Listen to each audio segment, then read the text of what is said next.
حاجة حلوة وسريعة في نفس الوقت. تعالي اقولك، هاتي بقى كوباية لبن، كيس فانيليا، معلقة زبدة بس.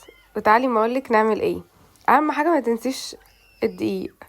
حطي كوباية اللبن على طاسة على النار، انزلي بها معلقة زبدة وكيس الفانيليا، حطيهم على النار وافضلي قلبيهم.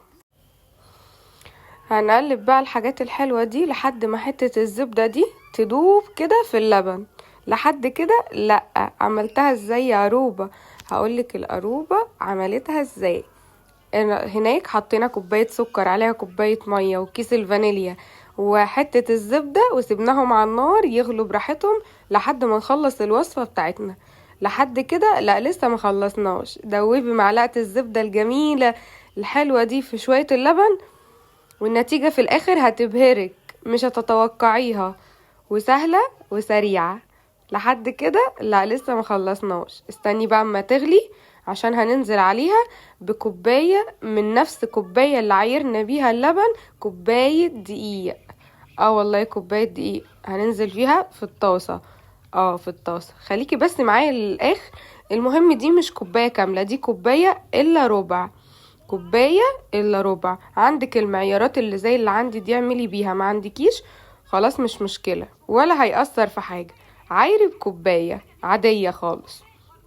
المهم شلتهم من على النار وحطيتهم بعيد عن النار كده، ونزلت عليهم بكوباية الدقيق، كوباية الا ربع دقيق. هنقلب كويس جدا جدا جدا لحد ما العجينة دي كلها تتمسك مع بعضها. لحد كده لا لسه، استني بس، ده انا هبهرك، بقولك النتيجة في الاخر. خلصي بس الفيديو للنهاية وانت هتعرف انا عملتلك ايه. لازم يكون عندك طاسة ما بتلزقش زي دي كده، ويبقى معاكي في ايدك سباتيولا عشان الحاجة ما تلزقش فيها. جمعنا العجينة.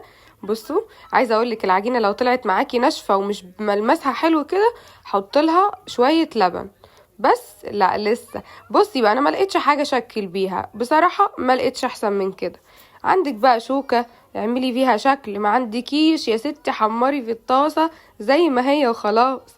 حمرنا الكميه الحلوه دي، الكوبايه طلعت معانا الشويه الحلوين دول. تمام. العسل اللي انا كنت عاملاه برد، اي عسل انت عايزه تعمليه، بس انا ده احلى عسل بحبه وبعمله وريحته تحفه.